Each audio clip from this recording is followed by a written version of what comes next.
Hola, hola, ¿cómo están? Buenos días. Buenos días, profe. Buenos días, profe. Buenos días, profe. Buenos días, profe. Buenos días. Hola, buenos días. ¿Todo va bien? ¿Cómo les va? Bien por el momento. Ok, bueno, Con pues sueño. vamos a comenzar con la clase de hoy.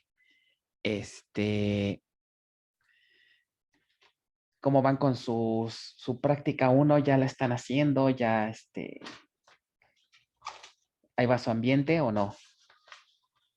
Esta práctica uno se entrega esta semana, ¿verdad? Sí, se entrega esta semana. Ok, bueno, entonces casi no he visto correos de dudas, de cosas con el ambiente. Bueno, cualquier cosa que se atoren en esa práctica, pues ya saben, ¿no? Usen el grupo, ¿no? Vamos a empezar, si quieren, revisamos rápidamente este ejercicio que había quedado de tarea para que ya lo puedan subir a Classroom.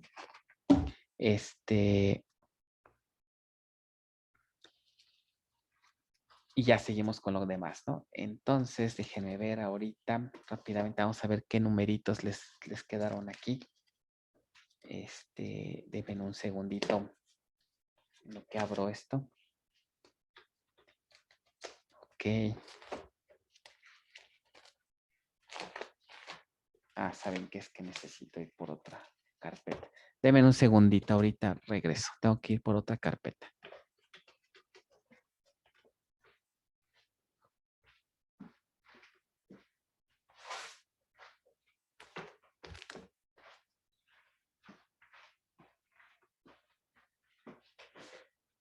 Listo. Ok, entonces vamos a ver. Vamos a revisar rápidamente el ejercicio.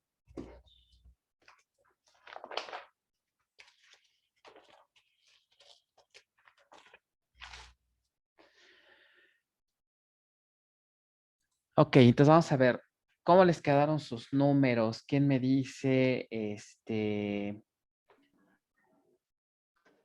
número 1, de dónde a dónde va? Del diseño de la base de datos distribuida a la administración del director. Este sería el número 1, ¿no? El número 2 sería de La Administración del directorio a procesamiento de consulta. número 2, muy bien. El número 3 iría De procesamientos de consulta, control de concurrencia. procesamiento a, Al diseño de la base de datos más bien a distribuida. diseño, ¿no? Ajá. Que bueno, también el 4, ¿cuál sería? Del diseño Sería de el inverso. procesamiento de consultas. El que va a la inversa, ¿verdad? Muy bien. El número 5, Del diseño al control de concurrencia. muy bien. El número 6,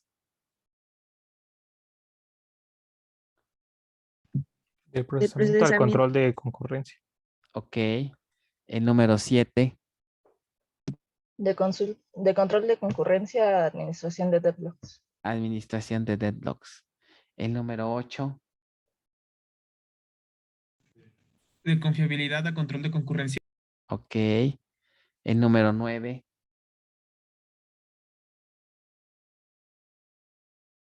Del Del diseño de diseño la a la base de datos confiabilidad. a confiabilidad. ok. El 10, De la administración del directorio a confiabilidad. muy bien. El 11,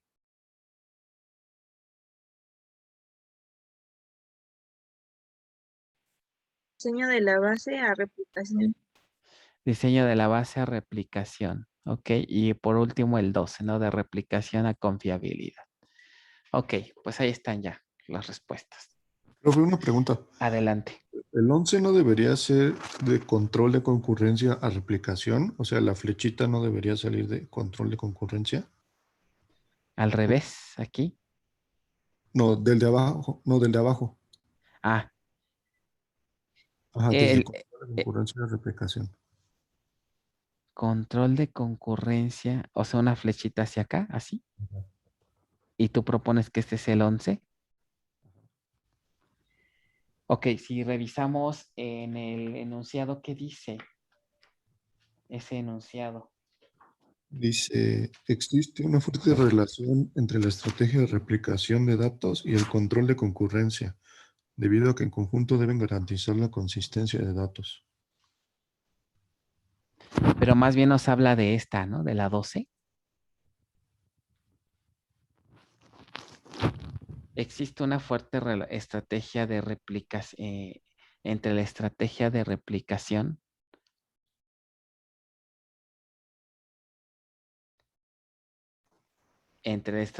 replicación y el control de concurrencia. Ajá. Debido a que en conjunto deben garantizar la consistencia de los datos. Entonces ahí la consistencia se refiere a confiabilidad. No, es que estoy leyendo ahorita el penúltimo, el del 12, dice, el último enunciado dice, los protocolos aquí no dice, los protocolos de replicación influyen en las técnicas para garantizar confiabilidad, por ejemplo, los protocolos de commit. Ajá. Los protocolos de replicación, o sea, estamos hablando de replicación, influyen en las técnicas para garantizar confiabilidad. El 12, no, sí está bien aquí el 12, perdón, tienes razón, el 12 está bien. El 11, sí dice, existe una fuerte relación entre las estrategias de replicación de datos y el control de concurrencia. Ok. Debido a que en conjunto deben garantizar la consistencia de los datos. Ok. Sí, tienes razón, la flecha debería de ser esta, la quitamos y debería de ser esta para acá, ¿no? Aquí es un error del diagrama. Sí, debería de ser el 11, aquí tienes toda la razón. Porque nos está hablando de la cuestión de la concurrencia con la replicación, es decir, ¿por qué existirá esa fuerte relación entre la estrategia de replicación y el control de concurrencia? Para garantizar consistencia. ¿Alguien se imagina por qué hay esa relación? ¿Qué pasaría, por ejemplo, si hacemos un cambio a una tabla replicada? Esa tabla está replicada en varios nodos. Pero ¿qué pasa si hacemos dos cambios simultáneos? A lo mejor inclusive entre una copia y otra copia. ¿Ok? En dos nodos distintos. ¿Cómo creen que debería de sincronizarse eso? ¿No? Hay que tener cuidado porque imagínense que un cliente modifique el mismo dato en una copia y el mismo dato en otra, pero están replicados. ¿Se acuerdan en su clase, en la clase de bases 1, qué sucede cuando dos sesiones intentan modificar el mismo registro? ¿Alguien recuerda?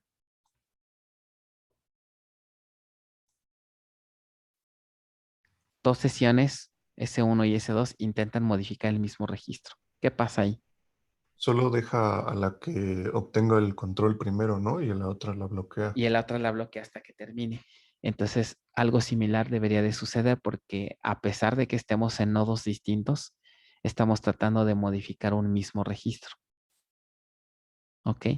Entonces, el control de concurrencia debe de estar bien implementado para que se detecte que hay dos usuarios en dos nodos distintos y por lo tanto uno debe de esperarse a que el otro termine. Entonces, por eso es la relación que debe de haber aquí, ¿no? Si no, entonces vamos a perder con cuestiones de consistencia. ¿Ok? Entonces, sí, si pueden, corrígenle esta flecha, de favor. Que ahí tiene un detalle el diagrama. Muy bien. ¿De esto alguna otra pregunta?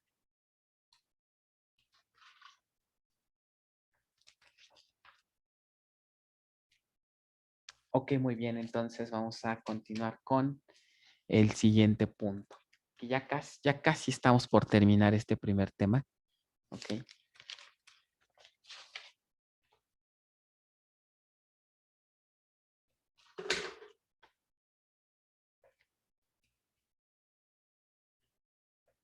Ok, entonces este control de concurrencia hacia replicación. Muy bien. Bueno, ¿qué más sigue? ¿Qué estábamos viendo?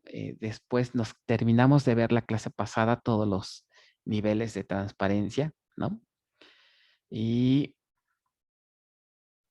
vamos ahora con el 1.6, que es la arquitectura de un DDBMS, ¿no?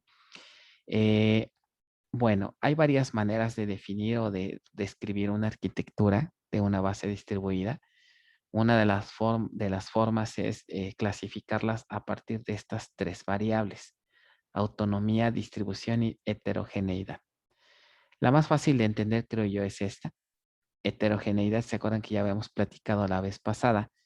Ocurre cuando formamos una base distribuida que es integrada por DBMS de diferente naturaleza. Inclusive puede ser a nivel de hardware, del sistema operativo, o también a nivel del DBMS. ¿Ok? Podemos tener manejadores distintos. En este caso hablamos de una base de datos distribuida heterogénea, ¿no? La variable de distribución se refiere a justamente la distribución física de los datos. ¿Ok? Por ejemplo, sin distribución, pues básicamente tendríamos una centralizada, cliente-servidor, en donde hay una red, sí, pero los datos se encuentran en un solo nodo, ¿no? Y la distribución, que es punto a punto. Distribución punto a punto se refiere a una distribución totalmente pura, es decir, completa, distribución completa. El único recurso compartido, habíamos dicho, es la red. Entonces iríamos como que los extremos, ¿no? Sin distribución o irnos hasta punto a punto. La de autonomía se refiere a la capacidad que tienen algunos manejadores para participar de manera autónoma en una operación que implique coordinación de actividades. Por ejemplo, más adelante en el temario vamos a ver que hay funcionalidades en donde los nodos se tienen que coordinar para que las cosas salgan bien. Por ejemplo, en una transacción, ¿no? Que hemos platicado un poquito. Si tengo varios nodos, cuando se lanza una transacción que implica cambios en todos los nodos, tiene que haber por ahí un coordinador, que en realidad ese coordinador le indica qué hacer a cada nodo, ¿no? O sea, los nodos actúan como pues una especie de nodo esclavo, si quieren verlo así, porque está, digamos, atendiendo a las peticiones que le llegue del coordinador. Entonces, cuando hay autonomía, significa que cada nodo puede tomar sus propias decisiones en cuanto a qué hacer o no hacer, ¿no? No siempre le puede que le haga caso al coordinador. O sea, ya hay cierto grado de autonomía. Entonces, también pudiéramos tener esa variable en una arquitectura. Por lo tanto, estas tres variables me llevan a un diagrama de este estilo, que si puedo jugar un poquito con el nivel de esas variables o con los valores, ¿no? Más bien de estas variables, podemos tener algunas combinaciones interesantes, ¿no? Por ejemplo, ¿quién me dice qué características tendría una base que cae en este punto? ¿Qué valores tendrían las variables si estamos en este punto?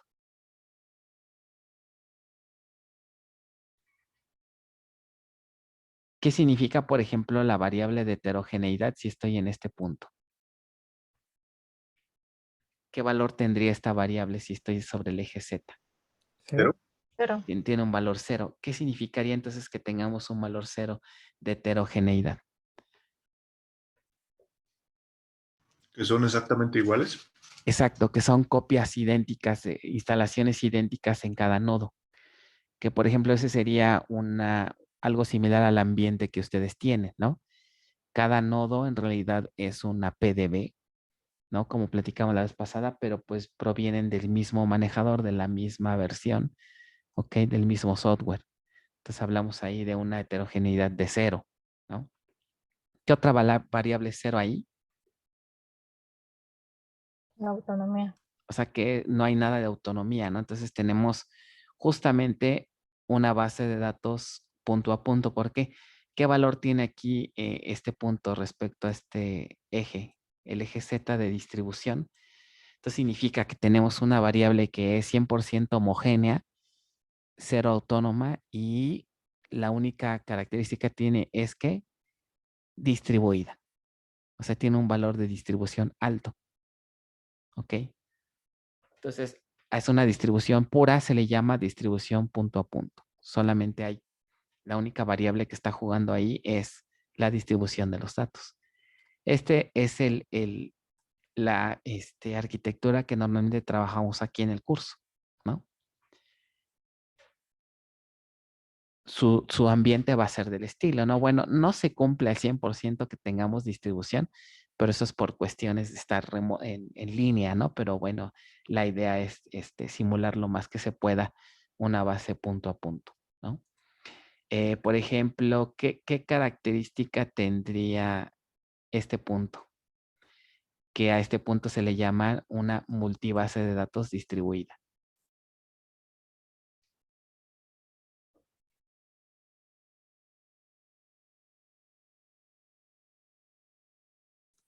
Que la misma no tenga heterogeneidad, pero tenga autonomía y distribución de los datos. Ajá.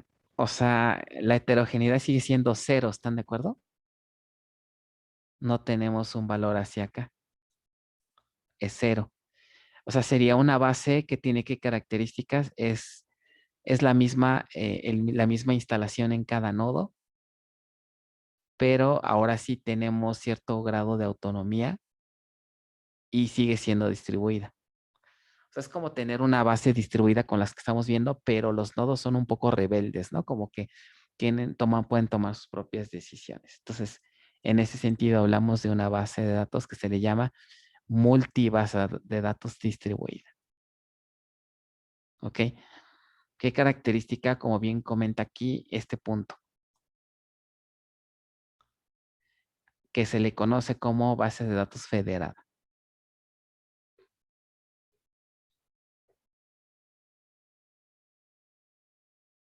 Solo tiene autonomía. Solo tiene autonomía, ¿ok? O sea que también no tiene heterogeneidad, que son las bases idénticas, pero no tiene distribución, ¿se fijan? Entonces, son bases de datos que pudieran ser centralizadas, son varias, ¿ok? Pero cada una de estas bases tiene cierto grado de autonomía, ¿ok? Entonces, así de ese estilo podemos tener algunas combinaciones. Todas estas combinaciones, la verdad, ya salen un poquito fuera del alcance del curso. Aquí nos enfocamos únicamente a este tipo, ¿ok? Las demás normalmente son conceptos que se ven ya del lado de una maestría, ¿no? De maestrías del lado de bases de datos, sobre todo lo que son las multibases de datos y los sistemas federados, ¿ok? Entonces aquí una pequeña tarea, investigar estos dos conceptos, ¿no? Recuerden aquí que como esta es una tarea de investigación, esta sí que tiene que llevar, más bien tiene que ser ¿qué? A mano y con la bibliografía, ¿no? Bueno, entonces eso es cuanto a una forma de clasificar las bases distribuidas considerando estas tres variables, ¿no? Ok, ya enfocándonos a lo que sería el manejador que vamos a ver, más bien la arquitectura que vamos a checar en el curso, ok, una base de datos distribuida punto a punto, su arquitectura ya interna sería algo como esto. Aquí la pregunta que les hago es que, ¿qué diferencia observan entre las implementaciones que están en cada nodo?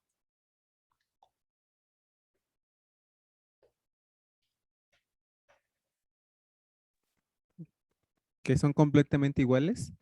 De hecho, no hay diferencias, ¿no? Esa es una de las características que vimos, ¿no? Punto a punto, son homogéneas, todo es idéntico, ¿no? Y otra cosa importante, comentábamos también la vez pasada, en realidad esta arquitectura es la misma que en una centralizada. Las centralizadas tienen todo esto también, sus diccionarios.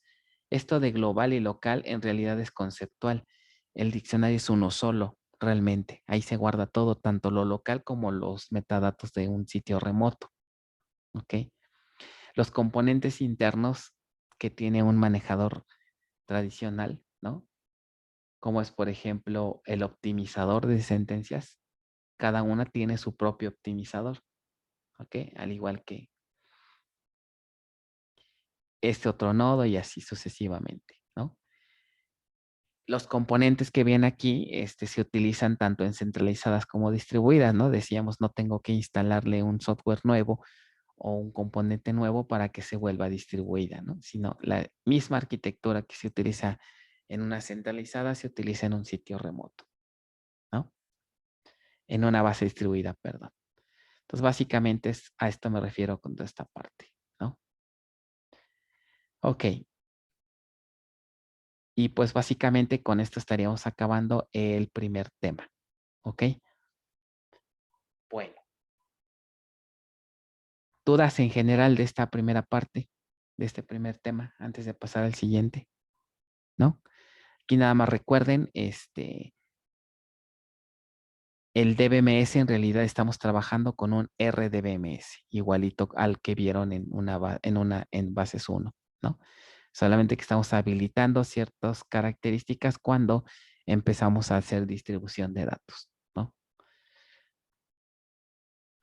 Bueno, voy a pasar entonces, si no hay más dudas, con esto acabaríamos el primer tema.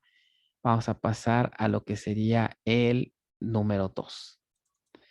Este tema en particular, sí, revísenlo con mucha calma, ¿ok? Diría yo que es uno de los temas más importantes. De aquí se desprenden los que vienen, ¿ok? Entonces, Ya viene lo bueno. ahí viene lo bueno, ahora sí, ¿verdad? Ahora sí viene la parte más técnica, ¿no? Que es el diseño de bases de datos distribuidas. Dos cuestiones tenemos que aprender aquí. Cómo distribuir y cómo asignar. ¿Ok? Cómo distribuir y cómo asignar. Aquí también dependemos mucho de pues las reglas de negocio de cada enunciado, ¿no? Normalmente el enunciado nos dice, para efectos aquí del curso, de qué manera se quiere hacer esa distribución. ¿Ok? Eso se tiene que definir, pues depende de todos los requerimientos o la naturaleza de nuestra base de datos, ¿no? Bueno, a nivel general existen dos estrategias de diseño. Una estrategia que le llaman top-down y otra estrategia que le llaman bottom-up. Creo que estos términos se utilizan en bastantes contextos, ¿no? En distintas asignaturas han escuchado esos términos. Top-down, ¿qué significaría? Como que voy de dónde a dónde.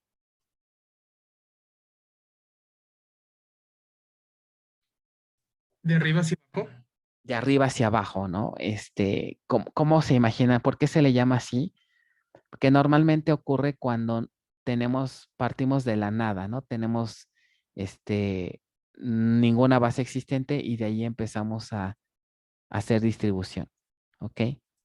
Entonces, la técnica es útil, pues cuando empezamos desde cero, queremos diseñar una base y va a ser distribuida, pero todavía no existe la base, sino que es nueva. Entonces conviene esta técnica, ¿no? Porque empezamos desde requerimientos, digamos, todo lo que él sigue un ciclo normal, ¿no? La otra es que sus bases de datos son homogéneas, son igualitas. A diferencia de un proceso bottom-up que se refiere, ¿sabes qué? Yo ya tengo varias bases, ¿ok? Y entonces vamos a hacer que interactúen entre ellas para formar una distribución, una base distribuida, ¿ok? Entonces, existen varias bases de datos, ya existen y se decide conectarlas para resolver tareas comunes, ¿ok? Entonces, en top-down no existe nada, es de cero, un diseño desde cero, no hay bases de datos ya creadas. Y en bottom-up las bases ya existen y por eso se le pone up, ¿no? Como que si fuera una especie de jerarquía en donde tenemos a las tablas que actúan como subtipo, por ejemplo, y acá como un supertipo, ¿no? Algo así, una analogía. Entonces nos vamos a enfocar en este proceso, ¿no? El curso se enfoca más en partir del diseño de cero, ¿ok? Aquí en este diagrama se muestra, digamos, las diferencias con respecto a una metodología tradicional de diseño de una base de datos, ¿no? ¿Qué es lo que normalmente se hace en una base centralizada para hacer un diseño? Pues se hace el análisis de requerimientos, ¿no? Todo con base al enunciado del problema, que lo vieron en bases 1. Después se usa se pasa con el concepto, perdón, con el diseño conceptual y se genera un esquema conceptual global. ¿Quién me dice aquí que también de qué otra forma se le llama al diagrama que se genera en esta etapa?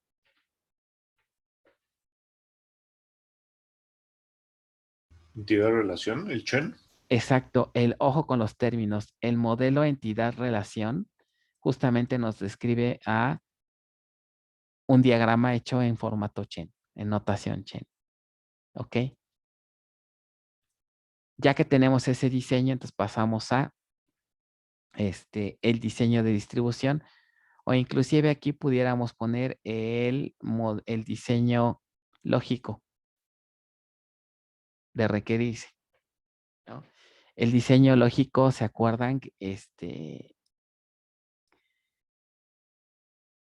De su curso de bases 1, ¿en qué consiste ese diseño lógico?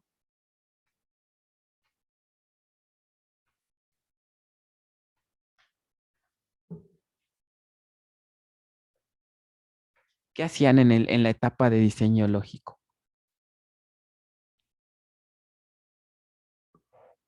Y de hecho es el más importante. Nuestro modelo relacional. El modelo relacional hace una especie de transformación del diseño del modelo entidad-relación a un esquema relacional, a un modelo relacional, en donde ahí sí hay tablas, todos los elementos, ¿no? Relaciones, etcétera. Y hasta ahí llegamos en bases 1, ¿no? Hasta el diseño lógico. De repente se vio un poquito de diseño físico, pero fue brevemente porque eso es más de otras asignaturas, ¿no? ¿Alguien se acuerda a qué se refiere el diseño físico? ¿Qué se hace ahí?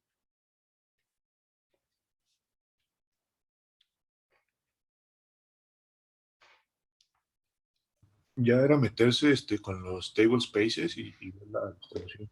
Exacto, o sea, ya es diseñar a nivel de disco, a nivel de servidor, cómo va a estar, cómo vamos a organizar los datos en distintos discos, en distintas particiones, ¿no? Cosas que tienen que ver ya con los dispositivos de almacenamiento, ¿no? Bueno, ¿dónde entra ahora la parte nueva, la cuestión del diseño de distribución? Justo después de hacer el diseño conceptual, vean que tenemos que incorporar una nueva actividad. ¿Qué significa? Que el diseño en Chen, por ejemplo, el modelo entidad-relación, no considera si la base está distribuida o no. O sea, se hace un diseño como si estuviera centralizada. Esa es la entrada para ahora sí hacer un diseño de distribución. ¿Ok? ¿Qué entradas necesitamos? Pues, por ejemplo, esto en general, ¿no? Información de acceso, definición de definiciones externas, ¿no? Y generamos lo que vamos a aprender en este tema sería esta etapa de aquí, ¿ok? Que a eso se enfoca prácticamente este segundo tema. En diseño de distribución, aquí tenemos, como os contaba, dos objetivos. ¿Cómo vamos a fragmentar?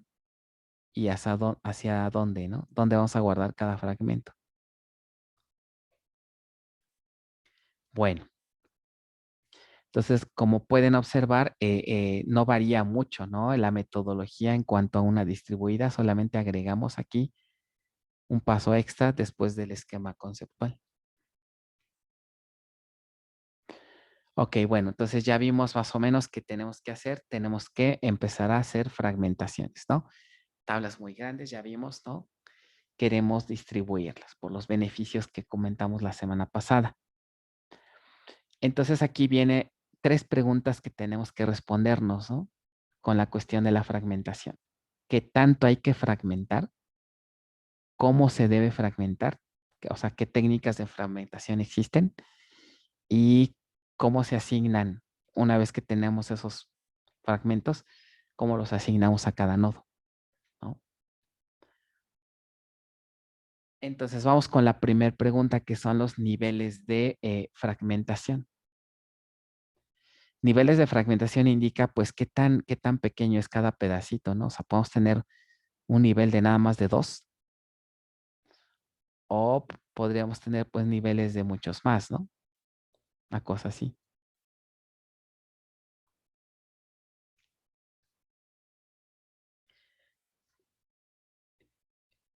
Bueno, entonces si se fijan aquí en este diagramita están los extremos. Sin fragmentación, que esto sería equivalente a una base de datos, ¿de qué tipo? Centralizada, ¿no? Y si nos vamos a los extremos, ¿qué entienden esto de fragmentación a nivel de renglón, por ejemplo? Fragmentación horizontal. Ajá, pero ¿qué característica tiene esos fragmentos horizontales? Que también están divididos en fragmentos verticales. No. ¿Cada Fragmentación, registro será un fragmento? eso sí. ¿Se imaginan una base de datos así? Está muy exagerado, ¿están de acuerdo? Sí hay. La verdad, no. No. Es demasiado. Teóricamente es factible con lo que vamos a ver. Teóricamente se puede, ¿ok? Inclusive se puede implementar, pero de manera práctica, ¿creen que tenga algún beneficio? No, ninguno. Pues ninguno, ¿no? Entonces realmente en la práctica no se hace. ¿Cuál de todos estos 4? Digo, también si nos vamos del lado izquierdo, pues está así como que 0, ¿no? Entonces, por lo tanto, ¿cuál de los 2 que están en el centro debería de ser como que el generalmente más aceptado? El tercero. El tercero, ¿no? Fragmentación por subconjunto de registros y columnas. Dependiendo las reglas o las características de la base, podemos formar grupos de registros o inclusive grupos de columnas y sobre eso ya planteamos la estrategia de fragmentación. No. Bueno. Básicamente, entonces, la solución es las aplicaciones ¿Por qué se decide también este nivel? Porque la gran mayoría de las aplicaciones que acceden a las bases de datos, ¿qué hacen? Hacen consultas por subconjuntos, o sea, y esos datos involucran a varias tablas, o sea, a través del famoso concepto de join, por ejemplo, ¿no? Entonces, es rara también la aplicación imagínense una aplicación que quiera mostrar todo el contenido de una tabla que tiene, no sé, 10 millones de registros. ¿Qué problema ven que tenga esa consulta?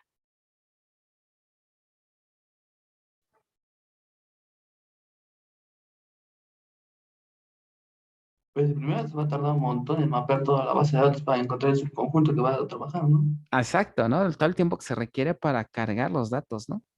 Pero luego Y yo eso sí, iría... en todo caso, Ajá, sí, adelante. y eso sí, en todo caso, el caché de de tu base de datos lo cacha. Te digo, si ya la tienes con tantos datos, pues debes tenerla optimizada para que te los pueda guardar, ¿no? Pero O sea, pues, también es ajá, mucho ajá, recurso, ¿no? exacto. Vamos a suponer por un momentito que lo tenemos, ¿no? Ahora sí que somos solventes y hay recurso, ¿no? Hay recurso. Pero el problema no se acaba ahí, ¿no? Yo les preguntaría, bueno, ¿qué va a hacer el cliente cuando hay tantos 10 millones de registros? Como que, Menos de que sea un analista, no le veo otro dato.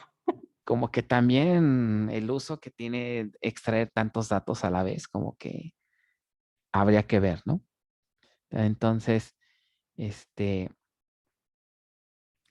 normalmente todas las aplicaciones entonces hacen consultas por subconjunto. Identificar esos subconjuntos es importante. ¿Por qué? Porque muchas veces esos subconjuntos podrían convertirse en ¿qué cosa? En fragmentos, ¿no? ¿Qué escenario pudiera ocurrirse? Pues, ¿creen que pudiera ser interesante? ¿No? Como para decir que estos subconjuntos de datos pudieran formar un fragmento, ¿no? Fragmento 1, fragmento 2. ¿Qué se les ocurre? Por ejemplo, bueno, se me ocurre ahorita por donde estoy trabajando, recibimos donativos por por tres grupos de personas. En este caso serían personas que donan nada más una vez a la organización, personas que donan de manera mensual y personas que donan de manera anual. En los dos primeros casos, vaya, las personas encargadas le llaman a los donantes para que hagan un upgrade al siguiente nivel, ¿no? Si son únicos, que se vuelvan mensuales y así. Entonces me imagino que para este tipo de personas sí les sería útil tener solamente como que un subconjunto de las personas más bajas, de las de mensual y las de la anual, para irlos consultando y tener la información de los datos más rápido, ¿no? Ok. O sea, a nivel general diríamos que si en un caso de estudio nos interesa tener como que un tratamiento prácticamente independiente de ese subconjunto, y si se interactúa mucho en nada más entre datos de un mismo subconjunto, pues ese es un subconjunto candidato a formar ¿qué cosa? ¿Un qué? Fragmento. Un fragmento, exacto. ¿Ok? O sea, la misma naturaleza de la base a veces nos sugiere agrupar ciertos subconjuntos de registros, ¿no? El típico ejemplo en una distribuida, pues, pues si tengo clientes por ciudad, pues convendría que tener un fragmento en cada ciudad, por ejemplo, ¿no? Ese es como que el ejemplo típico porque lo asociamos con la cuestión geográfica, ¿no? Con la cuestión de distribución. Pero no siempre los criterios son nada más basados así, ¿no? Sino estos subconjuntos tienen que ver en cómo se comporta la aplicación, ¿no? Por ejemplo, no sé, se me ocurre, a ver, ¿qué propondrían en un sistema de inscripciones o donde están los datos de los alumnos, ¿no? Si quieren, lo podemos acotar a la facultad y que quisieran proponer un esquema de distribución. Fragmentarlo por carrera. Podría ser, ¿ok? Si normalmente los datos se consultan entre ellos o la mayoría es entre carrera, ¿no? Podríamos administrarlos de forma separada, independiente y en paralelo. Podría ser, ¿no? Otro O, criterio, por ejemplo, en este caso, viéndolo más como que quién interactúa con quién entre divisiones, ¿no? o a lo mejor a nivel de división, no nos vamos a nivel de carrera, sino a nivel de división, ¿no? Entonces, ya depende de la naturaleza de cada caso de estudio, es la identificación de estos subconjuntos, ¿no? Por eso viene aquí este punto. Considerar que las aplicaciones generalmente hacen consultas vía subconjunto, no digamos a nivel de tabla, por ejemplo, como es este nivel. ¿Qué significará este nivel de fragmentación a nivel de tabla o por tabla?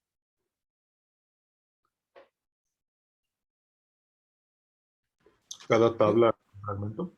Cada tabla es un fragmento, pero eso están de acuerdo que no concuerda mucho con lo que en la práctica se hace, porque generalmente igual en un sistema, en un modelo de bases de datos, ¿qué es lo que predomina más?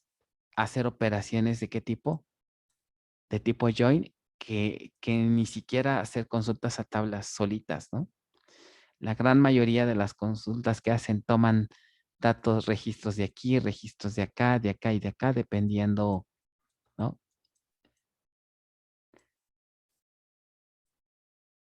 ¿Ok? Dependiendo aquí de, pues, las mismas reglas, ¿no? Casi siempre las consultas involucramos varias tablas, ¿no? Que los datos del alumno, más los de su historial, más los de sus asignaturas. Casi siempre estamos haciendo joins en todo momento, ¿no? Entonces, imagínense si lo dividimos por tabla, ¿en qué problema nos vamos a meter si ponemos fragmentos así? Joins distribuidos.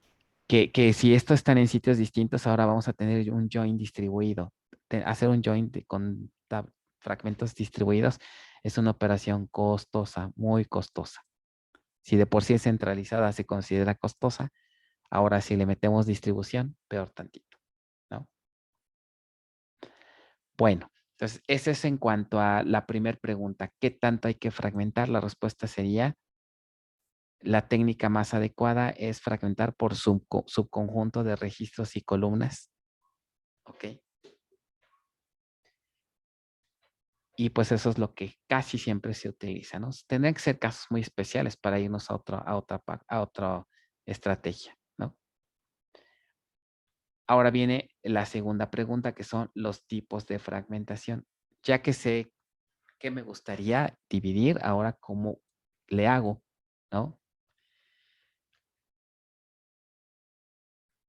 Entonces, ahora, no sé si este tema de que se consulta por subconjuntos se les vino a la mente. Un concepto también que se ve en Bases 1 y que hace mucha referencia a conjuntos, a la teoría de conjuntos, que hace la analogía con una colección de datos, ¿no? Estos subconjuntos pues, no es otra cosa más que una colección de datos. Pero por ahí había un tema, ¿no? En Bases 1, que justamente consideraba la existencia de conjuntos de datos. Álgebra relacional. Exacto. El álgebra relacional. ¿Ok? Entonces, es esta idea de generar grupos de columnas y registros es justamente lo que hace la parte del álgebra relacional. Por lo tanto, la mayoría, más bien todas las técnicas de fragmentación que vamos a ver, se representan a través de operaciones del álgebra relacional. ¿Ok? Entonces, en ese sentido, podríamos tener 3 estrategias de fragmentación. Fragmentación horizontal, vertical y mixta. ¿Ok? Que por su nombre creo que se describen solitas, ¿no? La horizontal, que significaría hacer subconjuntos, pero de registros completos. ¿Ok? De registros completos.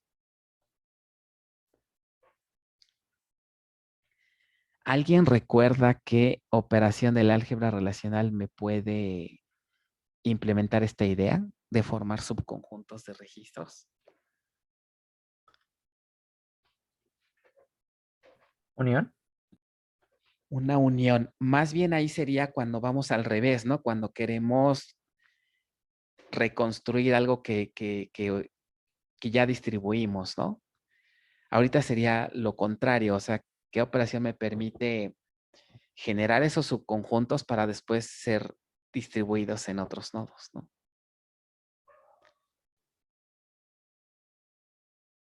¿Qué operación del álgebra relacional implica hacer justamente formar esos grupos?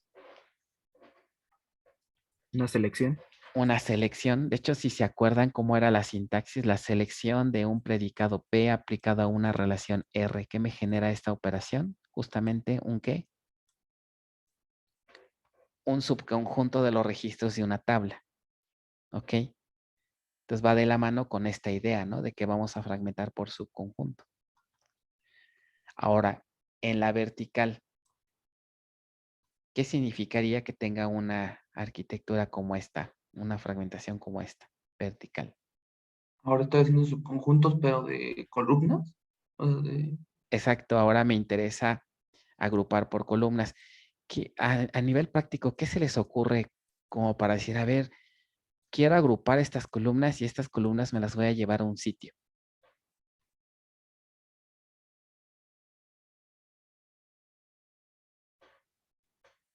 ¿O creen que no sea como que tan práctico hacer eso? Pues me acuerdo mucho de los casos que venían en los proyectos finales de Bases 1, que por ejemplo ponían mucho los requerimientos de que por seguridad se mueve tal cosa a otra tabla. Entonces, pues a lo mejor ese tipo de fragmentación es mover los datos de diferentes lados para no tenerlos todos centralizados. Ok, hay un requerimiento interesante, por ejemplo, ¿qué pasa si yo tengo ciertas columnas que son datos muy delicados, ¿no? Datos privados, datos sensibles. Por ejemplo, puedo agrupar estas columnas y me las llevo a un nodo en donde este nodo tiene a lo mejor las licencias para utilizar software de cifrado o para hacer algún tipo de análisis que tiene que ver con cifrado de datos, ¿no? Qué sé yo. Entonces, en este nodo puede que estos datos se procesen mejor y no tengo que traerme todas las columnas, ¿no? O, por ejemplo, ¿qué tal si tengo columnas de tipo binario, ¿no? Se ubican esas columnas que se guardarían en estos tipos de datos como son blob, por ejemplo. Pues he visto que guardan hasta archivos, ¿no? Imágenes. Pero bueno, no sé qué otra cosa es para guardar, pero yo he visto que guardan eso. Correcto. En general, cualquier secuencia de bytes, ¿no? Archivos binarios en general. De repente me han preguntado, no sé si les surge la inquietud, por ejemplo, si les pusieran a diseñar una base y les dicen, a ver, ¿qué me conviene? ¿Guardar en sí en la base de datos el binario? ¿O mejor nada más guardo una liga, una ruta a donde se encuentra el archivo? Y el archivo lo guardamos fuera de la base. Ahorita ya con toda esa experiencia que ya llevan en bases, ¿cuál sería su respuesta de eso, de estas dos preguntas? Pues depende. Qué buena respuesta, ¿verdad? Depende, por ejemplo, si el link que está hacia el otro archivo, si llega a fallar como donde se aloja el otro archivo, o sea, como tal digamos, el otro disco, puede que haya problemas, ¿no? Y ya no se pueda acceder. Esa sería una desventaja, ¿no? Si ponemos el dato binario fuera de la base, ¿quién tiene que ser el responsable de mantenerlo? Host y el almacenamiento. Otra vez se medio cortó el audio, porfa. Ok, si la base de datos no guarda los datos, digamos así, el hosting o donde tú lo estés alojando todo, es el Ajá. responsable de mantener los datos. O sea, esto es completamente la responsabilidad ya independiente a los mecanismos que ofrece la base. ¿Ok? Esa es una desventaja porque, por ejemplo, una base de datos, si los administra la propia base, entran en toda la cuestión, todas las funcionalidades que nos ofrece. Por ejemplo, backups. ¿Ok? Podemos hacer backups de todos los binarios porque forman parte de la base. Si no están dentro, nosotros manualmente tenemos que estar haciendo backups, ¿no? No podemos darnos el lujo de no generar backups, sobre todo si son imágenes, ¿no? ¿Qué tal si se pierde el disco donde están las imágenes?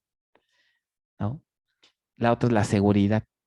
Si ponemos todas las imágenes en una ruta, pues puede ser riesgoso, ¿no? Vamos a permitir que cualquiera entre a esas rutas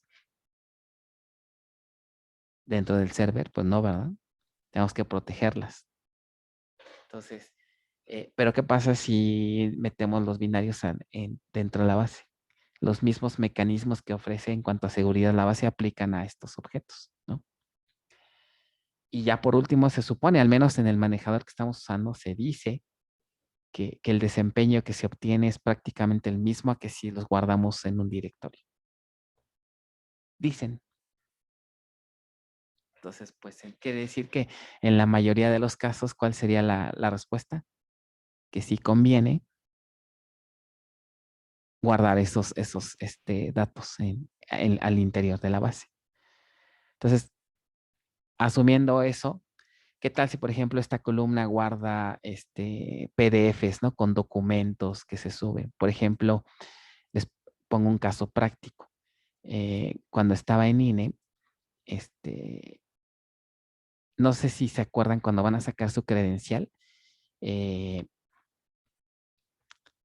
les piden varios datos, varios documentos, ¿no? Que el comprobante de domicilio y que el comprobante de, ¿qué otra? De identificación. ¿Alguien sabe qué hacen con esos documentos cuando los presentan ahí en el módulo? No sé si han visto qué hacen con ellos. O sea, literalmente la secretaria los escanea, pero... Los escanea. Pero ahora piensen en cuántos escaneos hacen en un día a nivel nacional en cada módulo. ¿No? ¿Y qué creen que hacen con esos escaneos? Al final son imágenes que toman, ¿no? ¿Qué creen que hagan con ello? ¿Se imaginan cuántas imágenes salen en un día?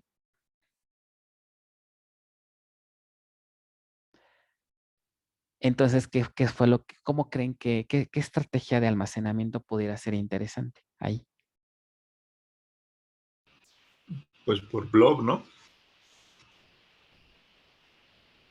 ¿Por qué, perdón? Por blog.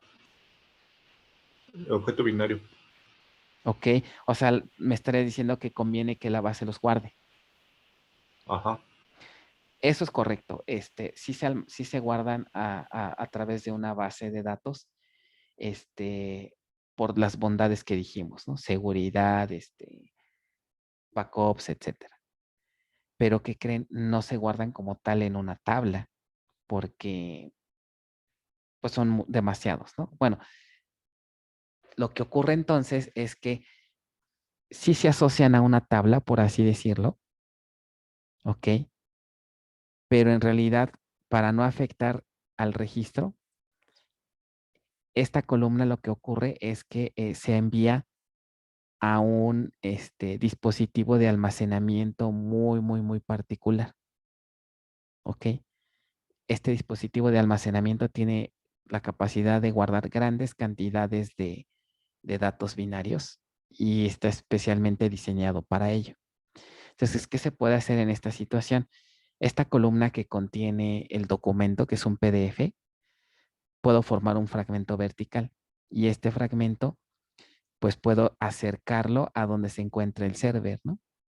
A lo mejor aquí este server de almacenamiento, le puedo poner aquí un DBMS y entonces este fragmento lo asignamos a este nodo y al estar aquí de manera muy estrecha, pues la transmisión entre este nodo y el mecanismo de almacenamiento, pues es local, puedo tener beneficios, ¿no? Entonces, ese sería, por ejemplo, un escenario de una fragmentación vertical, ¿vale? Otras pueden ser seguridad, como les decía, llevarme los datos sensibles hacia otro nodo y ahí los cifro, ahí los cuidamos, ¿no? El manejo de datos binarios también es un ejemplo clásico, ¿no? De mejor me llevo la información binaria a otro nodo en donde tengo hardware especializado, ¿no? Y de ahí pues hago uso máximo de estos recursos.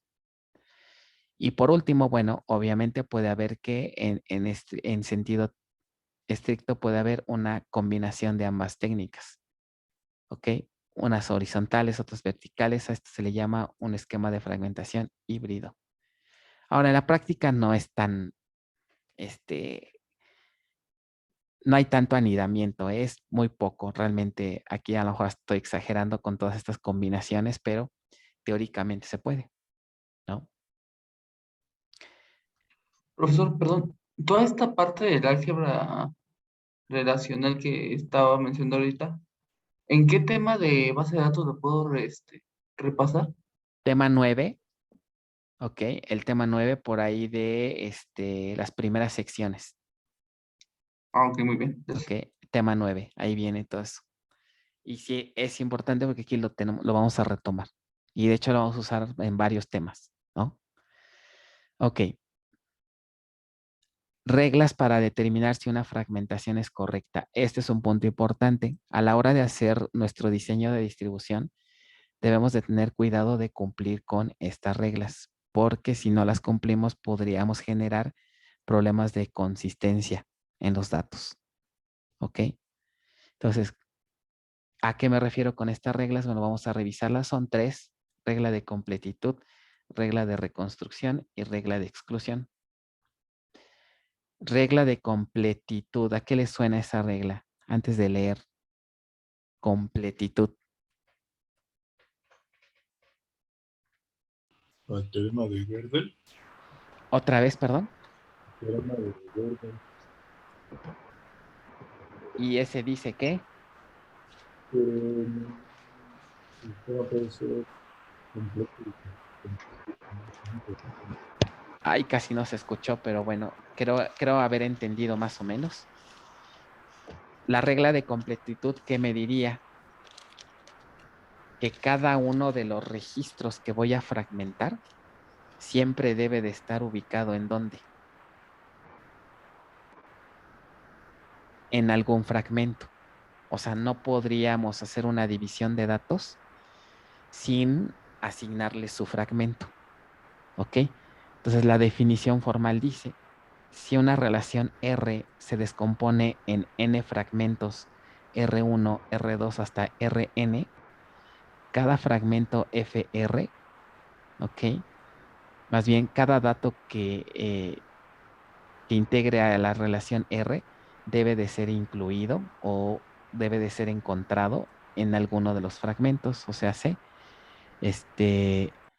ningún fragmento debe quedar, más bien ningún dato debe quedar sin ser asignado a un fragmento. ¿Ok? Es como si tuvieras un registro y dices, a ver, este registro, ¿a qué fragmento lo voy a enviar? Y si no, pues a ninguno. Eso no debe ocurrir. Podemos perder ese registro si tenemos esa situación. ¿Ok? Reconstrucción. La siguiente. ¿A qué le suena reconstrucción? ¿Volver a unir? Volver a unir. O sea que si tengo la capacidad de distribuir, también debo tener la capacidad de ¿qué? De unir, o sea, de regresarme a como si estuviera centralizado. Esa regla es muy importante para implementar uno de los conceptos que vimos la vez pasada, a ver si alguien logra identificar. Cuando el usuario, por ejemplo, select asterisco from tabla y esa tabla está distribuida, en realidad, ¿qué está haciendo el manejador para poder mostrar el 100% de los registros? Volver a unir cada uno de los fragmentos a una sola tabla. Correcto, o sea, implícitamente está haciendo una reconstrucción de la tabla, ¿no? Entonces, de ahí la importancia, porque si un cliente quiere reunir todos los datos como si estuviera centralizada, hay que reconstruir. Entonces, la regla de reconstrucción dice formalmente que debe de existir una expresión que vamos a ver más adelante, que es una expresión en álgebra relacional que me permite hacer la reconstrucción. Dependiendo del tipo de fragmentación, la expresión puede cambiar. ¿Ok? Entonces, esta es la definición formal. Debe de existir un operador, por lo menos, que me permita hacer la reconstrucción. O sea, ¿cómo leo esta expresión? Que la relación R original va a ser igual a ¿qué? A aplicarle un operador a cada uno de los fragmentos de R y al aplicarle ese operador obtengo una tabla similar a una tabla sin fragmentar. Algo muy sencillo. ¿Cuál creen que sea el operador en una fragmentación horizontal? ¿Qué operador del álgebra relacional me permitiría hacer esta unión de 3 subconjuntos de registros o de 3 conjuntos de registros que pertenecen a la misma tabla? Una unión, exacto. De una vertical, ¿cuál creen que va a ser? Una proyección. Joints. No, no. Para reconstruir un join. ¿Sí les queda claro por qué es un join? Las tablas tienen, bueno, los datos tienen que estar unidos a través de llaves foráneas o algo así. A través de llaves foráneas, exacto. Porque si ustedes separan estas columnas con estas columnas, que es justamente lo que hace un proceso de normalización, ¿no? ¿Cuál es el chiste de un proceso de normalización en realidad? ¿Quién me dice? ¿Qué significa normalizar?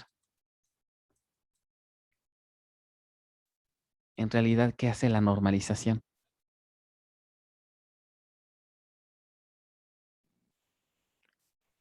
Optimiza lo más que se pueda, ¿no? Ajá, pero ¿a qué le llamamos optimizar? Generas de una sola tabla, divides los datos de una tabla en muchas, de tal manera que tú tengas como que solo los datos que necesitas en cada caso, ¿no? Más bien, tengo una tabla así gigantesca, como la que estoy pintando aquí del lado derecho, que tiene muchas columnas. Al final, ¿qué hace la normalización? Divide esa tabla en varias tablas. Las columnas se distribuyen, ¿no? En varias tablas, ¿no? ¿Qué beneficio me da que estén distribuidas en varias tablas? ¿Qué efecto provoca cuando hacemos esto? Curso de bases 1.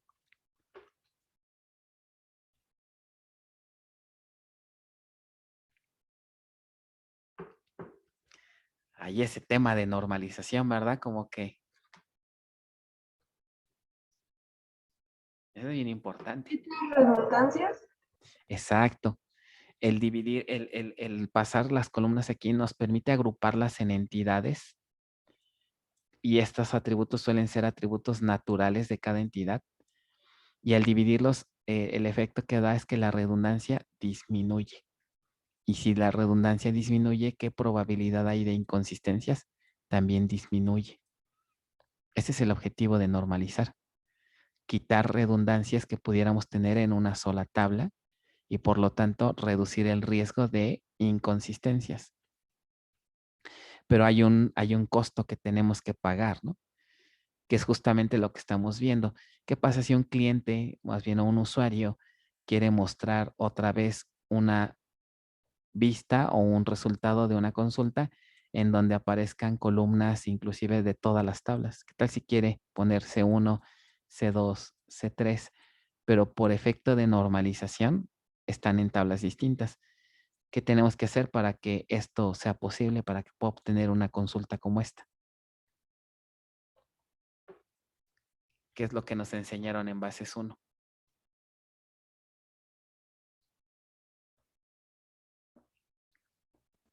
Unirlos por joins usando la llave primaria.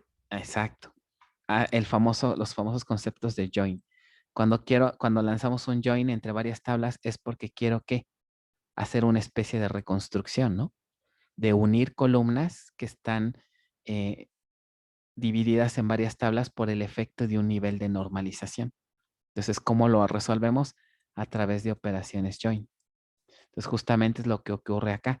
En una fragmentación vertical, es como si tuviéramos las columnas divididas en varios lados, pues para poder reconstruir necesito hacer join. ¿Sí queda claro para todos esta parte de la reconstrucción? Vamos a ver más adelante esto, ¿no? Las expresiones para cada estilo de fragmentación. ¿Ok? Bueno, recuerden cualquier cosa que no se entienda, ustedes interrumpan, no me dejen avanzar si algo no se entiende. La última regla que es de exclusión. ¿Ok? La regla de exclusión me dice que ¿qué pasaría si me equivoco en mis expresiones de álgebra y provoco que un registro se vaya a más de un fragmento?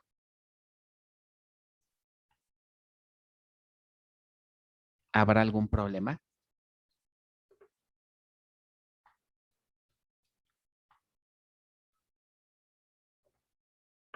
Por alguna razón, cuando hagamos la distribución, el cliente va a enviar un registro, ¿están de acuerdo? Para el cliente va a decir, pues yo quiero que insertes este registro en una tabla, pero esa tabla está distribuida, realmente la tabla no existe. ¿Qué tiene que hacer nuestro manejador para implementar transparencia de acuerdo a lo que vimos la vez pasada? ¿Se acuerdan?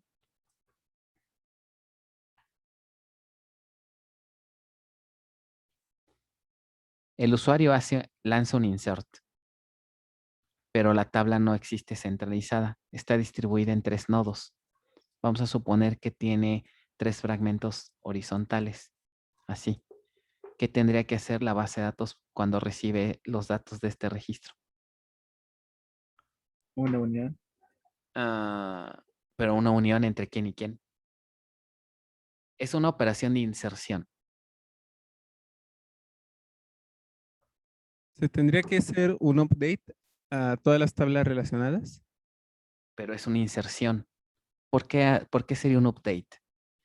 O sea, la sentencia es insert in tu tabla y ahí van los datos. Pero la tabla está fragmentada en 3. Yo quiero insertar un registro. ¿Qué tendría que hacer la base en esta situación? Ahí aplica transparencia de transacciones, ¿no, profe? O sea, Esa es una, exacto. Pero en sí, ¿qué va a hacer con los datos? Necesita identificar a qué fragmento va, ¿no? Correcto. tiene que identificar a qué fragmento. A ver, por ejemplo, si yo aquí dividí, como decíamos hace rato, es un nuevo alumno, pero a lo mejor los alumnos los vamos a administrar por su división, dependiendo la carrera o por carrera, digamos. Entonces tendría que ver, a ver, este estudiante, ¿de qué carrera es? Ah, es de computación. Entonces, los de computación se van a ir al fragmento 3. ¿Ok? Entonces, tiene que haber una lógica. ¿Qué objeto dijimos que va a encargarse de implementar esa lógica en la vez pasada? Trigger. Un trigger. El trigger es el que va a hacer, actúa como una especie de dispatcher que se les llama, ¿no? Porque recibe una petición y despacha o redirige el insert hacia el nodo que le toca. ¿Qué pasa, por ejemplo, si este trigger está mal programado y por alguna razón provoca una inserción en más de un nodo?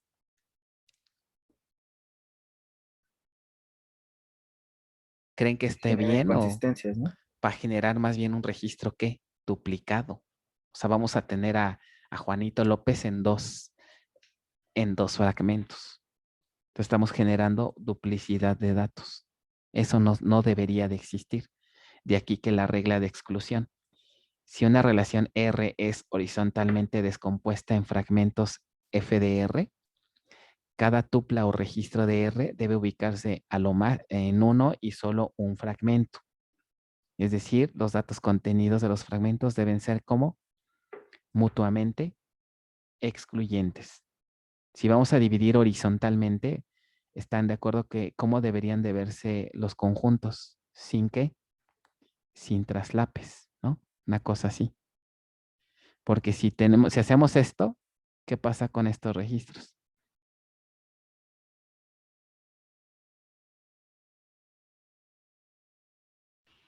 Duplicados, ¿no? Tenemos aquí registros duplicados y eso no debería de ser.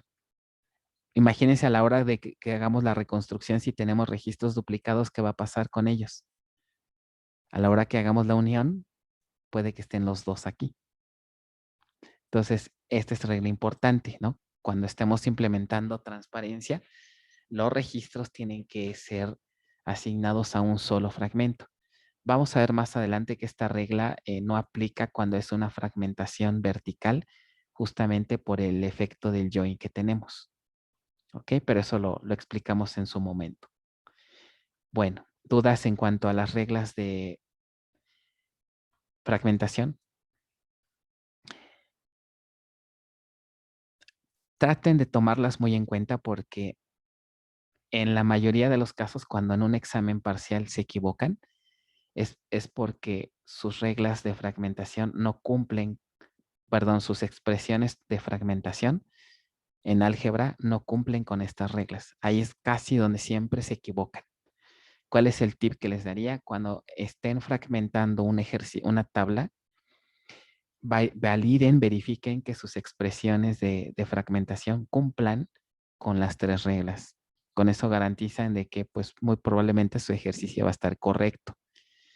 ¿Qué pasa? Que luego proponen unas expresiones bien extrañas y provocan, por ejemplo, que registros se queden sin asignar o que registros se vayan al fragmento incorrecto o que haya duplicados o pues sí, que algún fragmento se quede sin asignar. Entonces deben de checar que sus expresiones cumplan con estas reglas. ¿Ok? Bueno, una vez que tenemos esto, entonces ahora sí, alternativas para decidir la ubicación del fragmento. Haz a suponer que ya decidimos cómo fragmentar, que si va a ser horizontal, que si va a ser vertical y de qué tamaño va a ser cada subconjunto de registros. Ya decidimos todo eso. Ahora viene la otra, ¿no? ¿En dónde pongo a cada fragmento? Entonces aquí es donde ya se complica, ¿no? Con respecto a una base centralizada. Una cosa es formar mis grupos de fragmentos y otra cosa es, con base a los nodos que tengo disponible, cómo los asigno. ¿Ok? Algunos puntos generales que podríamos considerar para responder esta pregunta sería, por ejemplo, los niveles de replicación. primero tenemos que considerar, ¿vamos a replicar? Si vamos a replicar, pues significa que en cada nodo tengo que poner un fragmento, ¿no? Dependiendo del nivel. Ahora, ¿qué nivel de replicación? Recuerden, igual en bases tenemos el pro y el contra, los extremos son malos, hay que buscar un equilibrio. A mayor nivel, ¿qué ventaja tengo? ¿Qué significaría un alto nivel de replicación? ¿Quién me dice?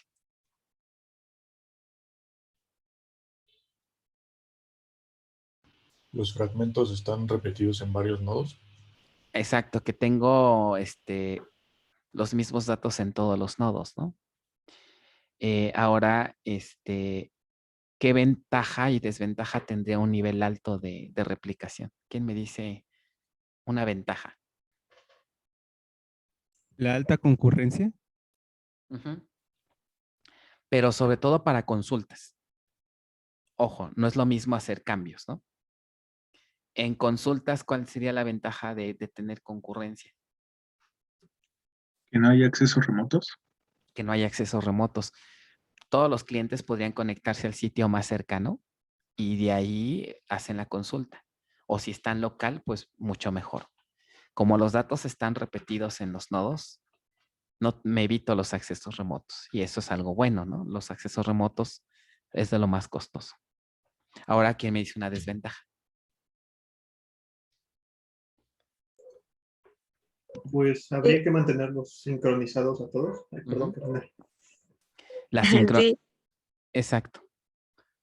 La sincronización. ¿Ok?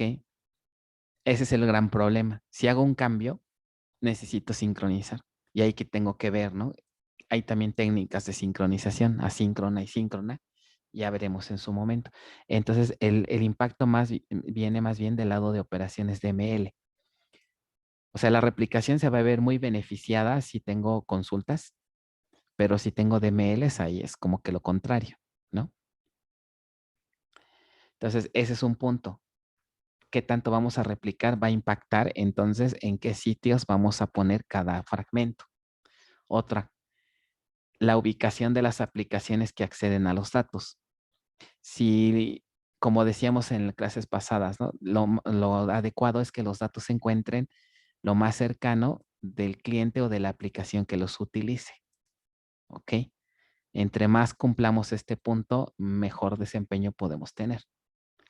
Características del hardware y software que existe en cada sitio. A lo mejor tenemos una arquitectura de un sitio, de una arquitectura de una base distribuida con 3 nodos, pero a lo mejor el enlace que hay entre ellos dos es un enlace dedicado mucho más alto que el enlace que hay aquí. Entonces, ¿qué nos conviene? A lo mejor este server también tiene una mayor capacidad, ¿no? A lo mejor se encuentra en un site de mejores condiciones, pues aquí puedo poner tal vez los fragmentos que tiendan a tener un mayor número de registros o los que se utilizan con mucho más frecuencia, ¿no? Donde hay consultas muy frecuentes. Entonces, dependiendo también el hardware que se tenga, el software que se tenga en cada sitio, las comunicaciones, sobre todo, pues podemos cargarle la mano más a un nodo que a otro, ¿no?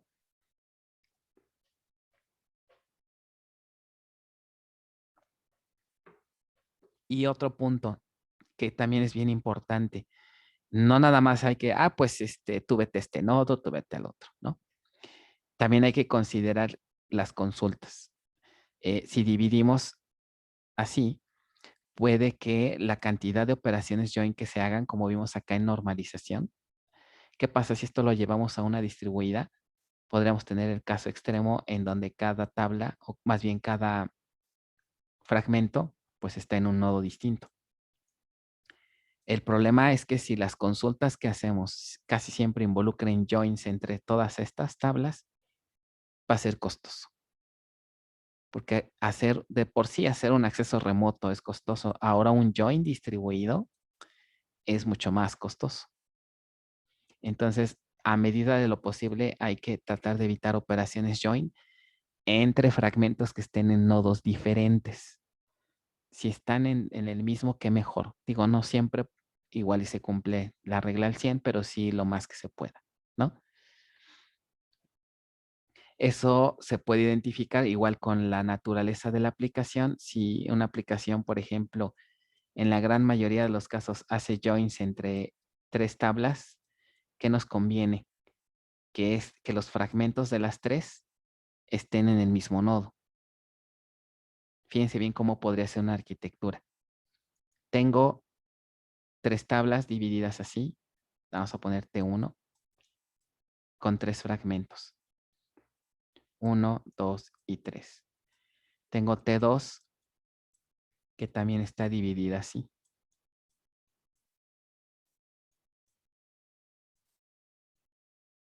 Y T3. ¿Quién me dice qué características pudiera tener la fragmentación de estas 3 tablas y la asignación? Si yo quiero, a medida de lo posible, o maximizar el uso de joint, pero de manera local entre esas 3 tablas. O sea, yo quiero que siguiera siendo join así, pero tratar de que se siga siendo local, aunque la base esté fragmentada de esta manera. La pregunta en específico sería, ¿cómo serían las expresiones de álgebra relacional? Y la otra, ¿en dónde asignaría estos fragmentos? Y bueno, y les agrego una más. ¿Cuántos sitios sería como que lo ideal?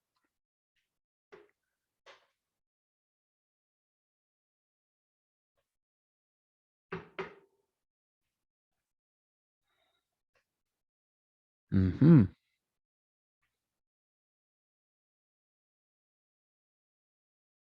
Ya me dieron una idea de una pregunta de examen. ¿Sí me entendí entender con el ejercicio? Digo, una cosa es que hayan entendido el ejercicio y otra cosa es que no sepan cómo resolverlo, ¿verdad? Pero la primera, ¿se entendió lo que les estoy pidiendo? Yo no lo entendí muy bien. ¿Lo podría repetir, profesor? ¿Otra vez? Ok. Sí. Lo voy a poner, si quieren, en términos de algo más real. Tengo la tabla alumno. Tengo la tabla historial, que es, digamos, donde están pues todas sus calificaciones. ¿Y qué otra tabla pudiera ser? Pues si quieren la tabla de... ¿Qué otra cosa pudiera ser? Historial, alumno. Pues la de carrera, algo sencillo. Carrera. Y supongan que las tablas están asociadas así. Un alumno está inscrito en una carrera. Entonces sería una cosa así. Y un alumno cuenta con un historial. ¿Ok? Aquí están sus datos personales, ¿no? Está su nombre, qué sé yo. Aquí pues es un catálogo de carreras y aquí están todas sus historial, todas sus calificaciones. Quiero distribuir esto, pero el requerimiento es que les dicen, quiero que los joins sigan siendo locales. Y vamos a suponer que distribuimos en 3 grupos, de manera horizontal ahorita, lo más sencillo. La pregunta es, ¿con qué criterios pudiéramos, qué características debería tener cada fragmento? ¿Ok? ¿A qué nodo lo tendría que enviar? ¿Y cuántos sitios podríamos proponer para distribuir? Y ya, es todos los datos.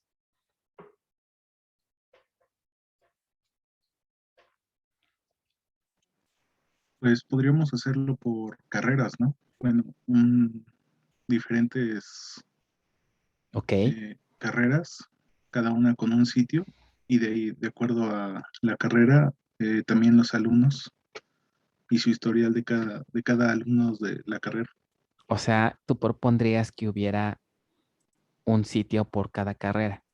N1, si la facultad tiene 12 carreras, entonces tendríamos 12 sitios, ¿no? S1, digo, no quiere decir que esté mal, ¿eh? No se espanten con el número de nodos, ¿no? Está bien. Ahora, ¿qué quiere decir? Que entonces con esta técnica cada fragmento de carrera estaría en cada nodo. carrera 1 hasta carrera 12. Ahí están tus 12 fragmentos. ¿Ok?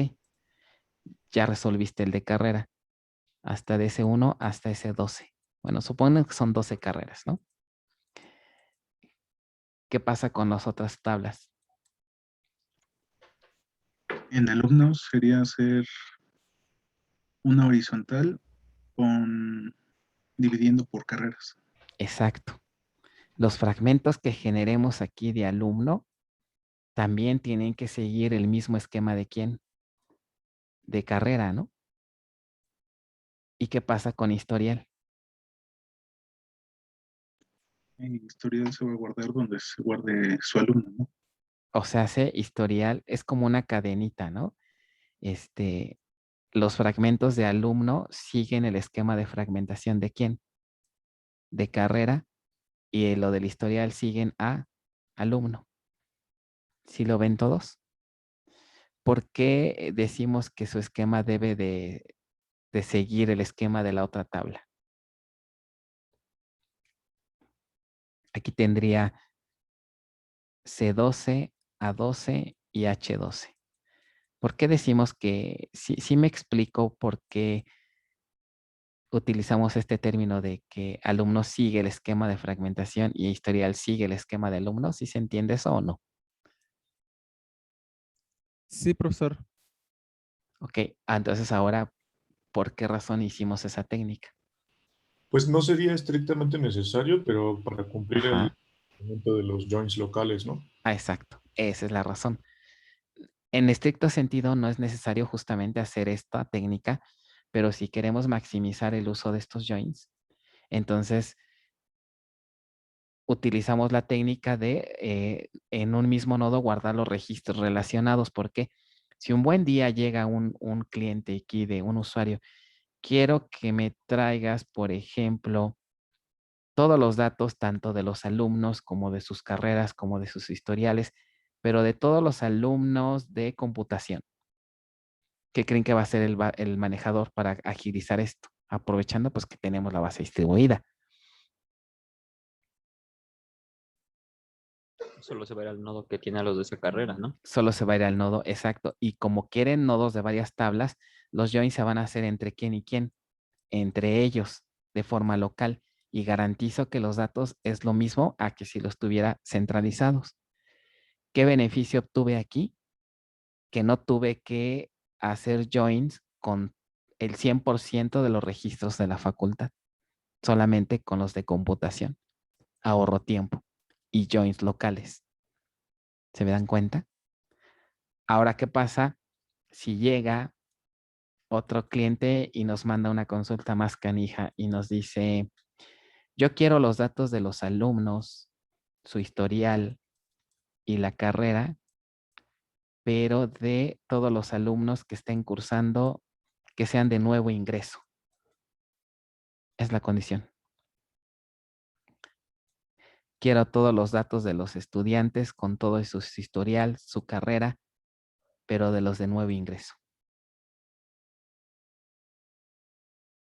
¿Qué opinan con esta consulta? De todos los estudiantes de todas las carreras. Así es. Entonces tendría que ser join con todos, ¿no? A ver, bajo esta situación, mi pregunta sería, ¿nuestro esfuerzo de distribución ya no nos sirve para esta consulta? O sea, ¿ya no obtendríamos beneficio? No, porque ahí sí necesitamos todos, ¿no?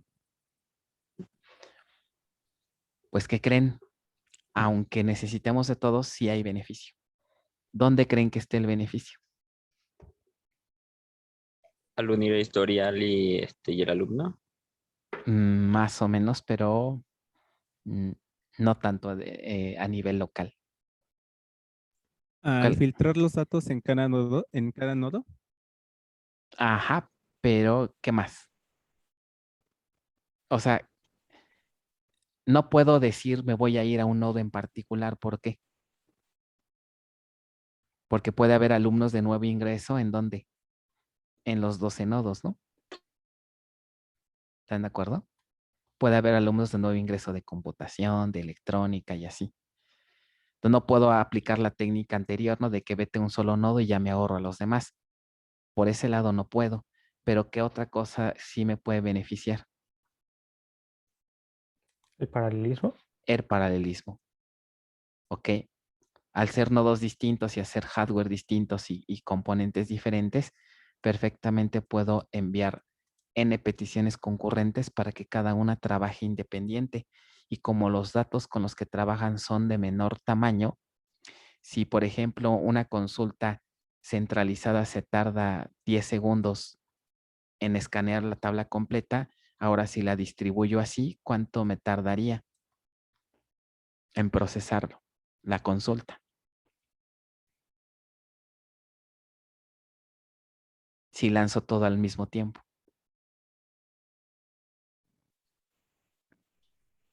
Los 10 segundos, ¿no? Igual, o sea, me da igual que esté distribuida entonces. Pero debería tardar menos porque cada fragmento tiene menor cantidad de registros. Claro.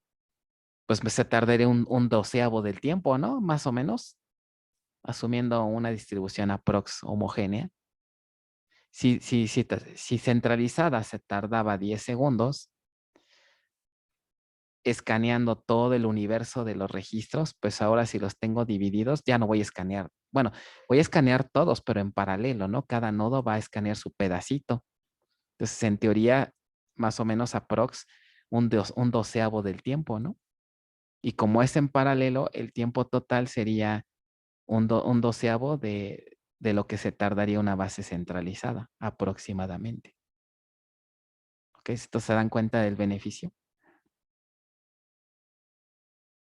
Esto siempre y cuando vean aquí la importancia de tener un buen diseño de fragmentación para que podamos, sobre todo, lograr joins en paralelo y locales. O sea, es factible tener eso aunque la base esté distribuida. ¿Ok? Digo, no siempre va a ser factible cumplir con joins locales, pero sí dar énfasis, por ejemplo, a consultas que son las que más se utilizan en una aplicación, a los joins más frecuentes, ¿no? Bueno, ¿dudas de esto? Bueno, vamos a hacer entonces un ejemplo, que este caso de estudio lo vamos a usar a lo largo de este tema para ilustrar los conceptos de las técnicas de fragmentación. ¿Ok? Caso de estudio para ilustrar el concepto de fragmentación. Necesito un voluntario que me ayude a leer estos parrafitos, estos dos parrafitos.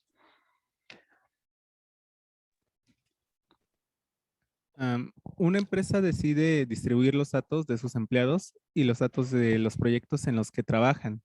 Se almacena nombre, apellido paterno, apellido materno y el puesto asignado al empleado. La empresa cuenta con un catálogo de empleados que contiene el nombre del puesto y su salario mensual. Para cada uno de los proyectos que se desarrollan en la empresa se almacena el nombre del proyecto, el presupuesto asignado y la ubicación donde se va a desarrollar el proyecto. Clave del país, no se requiere crear un catálogo. En un proyecto pueden participar varios empleados. Para cada uno de los proyectos en los que participa, un empleado se almacena la duración de las horas que el empleado estará trabajando en el proyecto. Finalmente, para cada uno de los proyectos en los que participa un empleado, se almacena el rol que desempeñe. No se requiere crear catálogo. Muy bien. O sea, ahí en esa partecita más bien dice, se almacena la duración en horas que el empleado estará trabajando en el proyecto. Bueno, y nos piden que construir el modelo relacional global empleando notación Crossfoot. O sea, esto es como que para recordar un poquito lo de bases 1, ¿no? Entonces vamos a hacer ese pequeño modelado. Entonces ya con lo que leímos, ya casi ustedes tienen en su mente hasta el SQL, ¿no? De ese modelo. Casi, nada más de leerlo. ¿Verdad? Yo esperaría eso, ¿eh? Voy a hacer aquí, aprovechando este ejercicio, les voy a mostrar, a lo mejor algunos de ustedes ya la conocen, una herramienta para hacer diseños en web. Que me gustó bastante esa herramienta, nada más que dejen que aquí esta cosa me deje.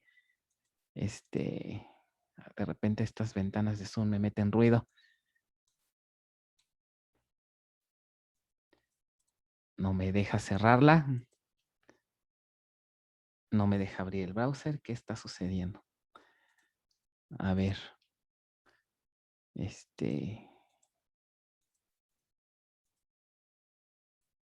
No puedo acceder a las otras columnas. A ver. Ya, bueno, por lo menos ya veo el browser ahorita. Si ven el navegador, que ahorita está con esta paginita. Si ven el navegador. Sí, profe. Sí, profe. Ok, muy bien. Entonces, voy aquí a entrar a sesión. Tengo un ratito que no entra a sesión, a lo mejor se tarda un poquito, pero bueno. Aquí estoy, entonces. Hay otra vez esta cosa de Zoom, de ruido. Oh.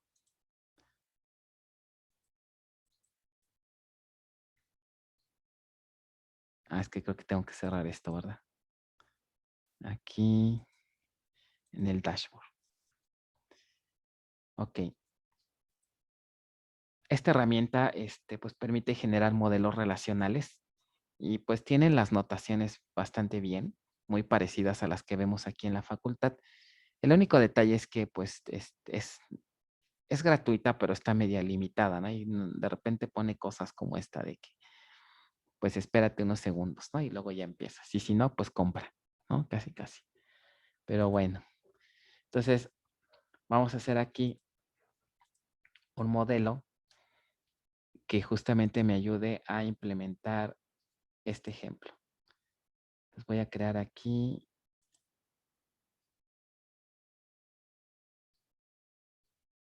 un nuevo diagrama que vamos a llamarle proyectos, ¿no? ¿Qué entidades han detectado hasta ahorita de lo que leyeron?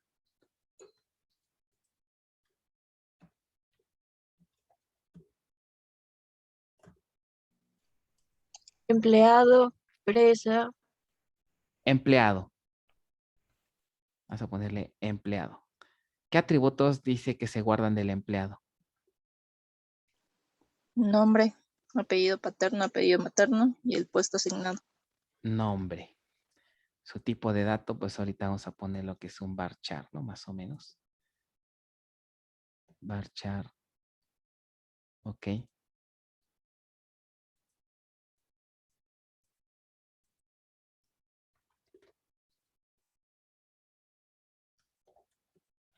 Varchar, vamos a ponerle así. Sus apellidos, ¿no? Igual un varchar.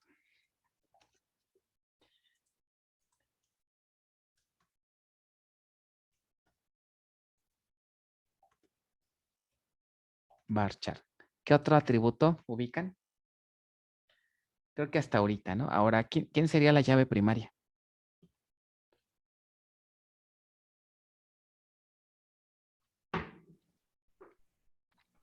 Un ID. Ok. Aquí nada más para homologar, sobre todo a lo mejor los que no se recuerdan de bases 1, a lo mejor de repente hay diferentes estilos de modelado, ¿no? Entre alumnos, entre profesores. ¿Qué les han platicado de los IDs o de otro concepto que se llama llaves primarias artificiales? Me interesa sobre todo los que a lo mejor estuvieron en otros grupos en bases 1.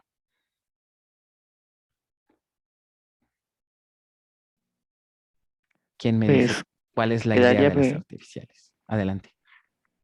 pues si no mal recuerdo, podría ser que podemos tomar más de dos valores para formar la llave primaria. Esa más bien sería una llave primaria compuesta, ¿no? ¿Cierto? Cuando tomas dos columnas y las asignas como PK. ¿No? ¿Qué es en sí una llave primaria artificial? Pues un ejemplo sería como el RFC, que como tal va a ser único para cada, en este caso, empleado. Y pues nada más sería como constraint unique. Ok, ¿qué opinan los demás? ¿El RFC será una llave primaria artificial? No. No, Siempre en las natural, llaves ¿no? artificiales se Ajá, procura que no tenga que ver con ningún atributo de la tabla ajá, y generalmente se utiliza una secuencia para el ID ok, y esto permite homologar las llaves en todas las tablas y que tenga un rendimiento mejor. correcto.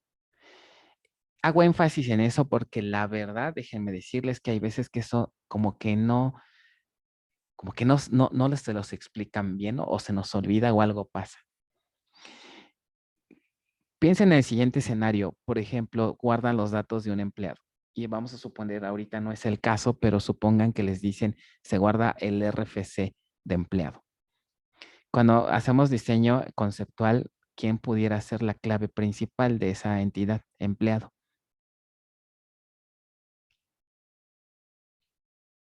¿El RFC? El RFC.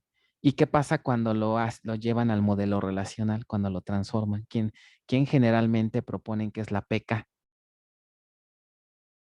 También el RFC, ¿no? No sé si así se los enseñaron en bases 1. Pero ¿qué problema tiene ese RFC si lo dejan como PK?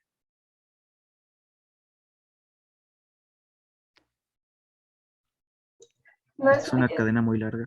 Es una cadena de 18 dígitos, de 13 dígitos y caracteres. La tabla empleado puede estar asociada a múltiples tablas, ¿no? Por la cuestión de la normalización. Entonces, ¿qué significa? Que ese RFC se va a estar propagando en un montón de tablas. Entonces, ¿ustedes qué creen que va a ser más eficiente? Si en lugar de poner ese RFC, mejor ponemos un atributo artificial, un ID, que es un valor numérico entero y consecutivo, que de entrada requiere menos memoria, requiere menos espacio de almacenamiento, y ese sí ya lo podemos propagar a n tablas. Entonces, tienen beneficios en todos esos aspectos a que si utilizamos una PK natural, que sería el RFC. Entonces, aquí casi siempre les hago la sugerencia. Hay inclusive empresas que no permiten que haya llaves primarias naturales, como son RFCs, CURPs, emails, por la cuestión del desempeño. Entonces, a medida de lo posible, casi siempre mi sugerencia es homologuemos todo, como bien comentaban hace rato, a llaves primarias artificiales. Eso, sobre todo también en cuestiones de distribución, ayuda, porque imagínense estar transmitiendo RFCs, ¿no? O claves CURP o emails que actúan como PKFK para poder hacer joins. Entonces, impacta en desempeño, ¿no? En la gran mayoría de los casos no es nada más porque era una ID ya, ¿no? Sino por la cuestión del desempeño. Lo que se puede hacer, alguien diría, bueno, oye, ¿y qué pasa con el RFC si quiero que se conserve como único, ¿no? Que no se repite. ¿Qué pueden hacer ahí? ¿Qué propondrían? Ponerle un constraint de unique. Le ponemos un constraint de unique, ¿no? Tiene un constraint y seguimos teniendo el beneficio de las artificiales. Entonces, de aquí que la razón por la cual pues vamos a utilizar aquí artificiales. Por convención casi siempre se utiliza el nombre de la tabla, ¿ok? Y guión bajo ID y de tipo numérico entero. ¿Para qué? Pues para tener el mejor desempeño posible. ¿Ok? ¿Dudas con esta parte de las artificiales? ¿Se entiende del por qué conviene tenerlas? ¿Ok? Bueno, entonces ya tenemos la de empleado. ¿Qué otra entidad participa aquí? ¿Proyecto? De proyecto. Ok, vamos a crear proyecto. ¿Qué atributos han identificado en proyecto? Voy a ponerle de una vez su artificial. Ya explicamos por qué. Ok. ¿Qué atributos ubican de proyecto? Su nombre, El nombre del proyecto, ok. Ubicación. Y su ubicación. Nombre. Ahorita dicen que no pongamos catálogos, que ahorita está bien. O que la canción. Nombre. Ay, de repente como que esta cosa. Y su ubicación. Bueno, el tipo de dato tendría que ser un varchar, ¿no? su presupuesto, Ubicación. También su presupuesto. Muy bien. Ubicación. Ubicación y su presupuesto. Presupuesto. Que este tendría que ser un valor numérico, ¿no? Vamos a ponerle.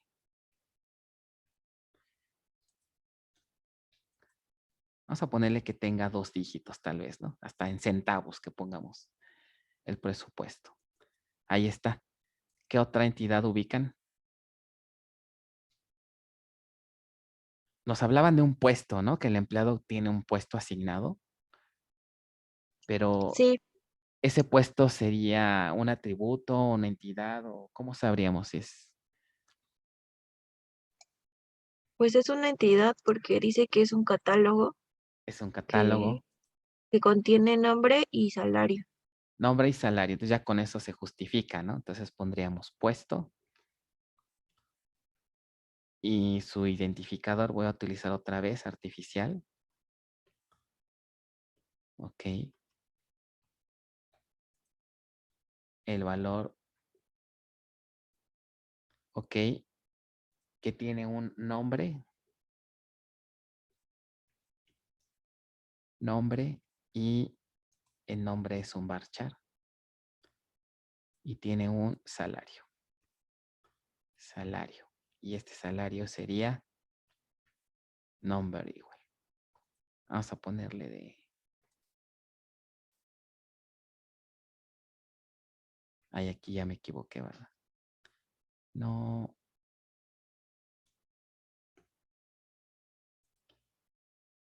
Y vamos a ponerle de coma 2.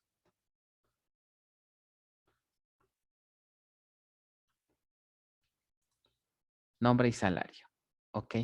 ¿Qué más otra cosa? ¿Las relacionamos? ¿Me dicen que no me escuchan? ¿Sí me escuchan? Sí, profe. Sí, es que Sí, dicen se escucha. que ya no me podían escuchar, pero bueno, no sé si por ahí Oscar tiene problemas. Bueno, ahora, ¿quién con quién relaciono? Empleado con puesto, uno a muchos. Un puesto es asignado a, Uno, bueno, 0 o muchos empleados. ajá, y un empleado tiene asignado, Un puesto. entonces sería una relación uno a muchos, ¿ok? Aquí, debe haber sido punteada, pero, sí, es que ahí está. Cambiamos la anotación y aquí ya se ve mejor, ¿no? A lo que ustedes conocen, ¿ok? Ahora, ¿qué otra liga me falta? Puesto ID.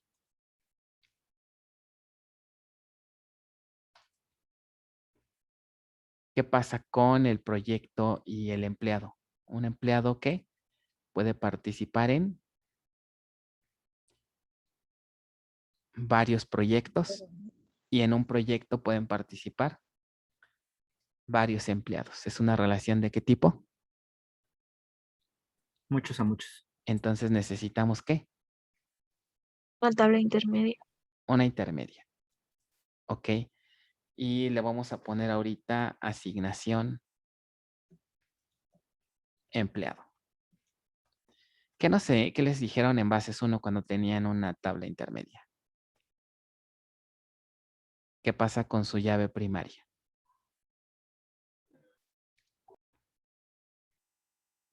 Se utilizan como llaves foráneas para esa tabla. Es una compuesta, ¿verdad?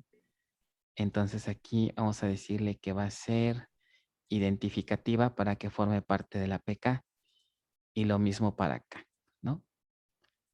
Y le decimos que va a ser identificativa. ¿Se acuerdan del concepto de identificativa? Ok. Para que se vea compuesta. Cuando es identificativa, la línea es ¿qué? ¿Se acuerdan? Continua. Ok. Que se me hace que ya ni se acuerdan de su curso de bases 1, ¿verdad? Voy a tener que dejarles unos ejercicios de modelado para que se acuerden. Ok. Entonces,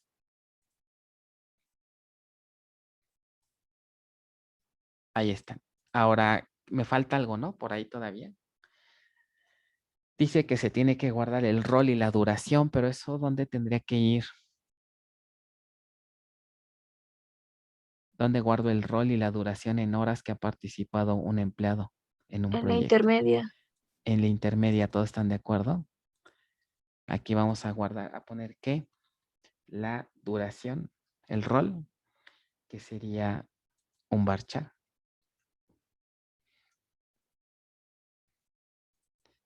Y la duración, que esto tendría que ser como un numérico, ¿no? Entero. Numérico. Vamos a dejarlo así. Ahí ya tenemos nuestro modelo, ¿ok? Nótese que, por ejemplo, en la tabla intermedia no utilicé artificial. Es una PK compuesta. Inclusive, aunque sea intermedia, sí pudiera utilizar un artificial. Por ejemplo, las foráneas pudiera bajarlas y tener un artificial. Si quiero validar unicidad, le puedo poner un unique compuesto. ¿Ok? Y dejo la artificial. Aquí ya puede ser un poquito más relajada la regla porque siguen siendo numéricos, entonces no hay tanto problema. La cuestión podría complicarse si esta tabla, la intermedia, se vuelve padre de otra. Por ejemplo, si creo una tabla y propago la PK, ¿qué va a pasar con la PK de la tabla hija? ¿Quién me dice? ¿Qué detalle tendría? En específico, su llave primaria. Lo voy a hacer para que se den cuenta. Supongamos que tuviéramos una tabla cualquiera, una tabla X. ¿Y qué pasa si necesito propagar la primaria como FK para establecer una relación? ¿Qué observan? ¿Qué pasó? ¿Qué ven aquí?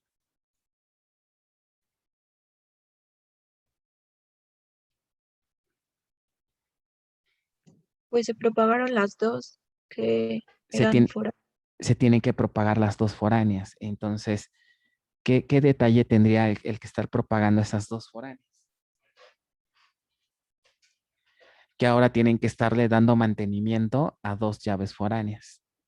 ¿Y qué será más fácil? Que hubiéramos propagado una artificial o dos foráneas, ¿no? Pues sería más fácil propagar un artificial. Entonces, en situaciones así, donde haya tablas con una PK compuesta y requiero que sea la padre de otra relación, aquí sí se justificaría, por ejemplo, homologar también a un artificial para no tener que estar dándole mantenimiento a estas foráneas, ¿no? Y estar agregando columnas y columnas a tablas, ¿no? Que están arrastrando las PKs compuestas de una tabla padre. Entonces, ahí es también donde puede ser útil el uso de las artificiales, ¿ok? Entonces, eso era lo que les quería mostrar. Bueno, ya con esto tenemos nuestro modelo completo, ¿no? ¿Preguntas, dudas de esto?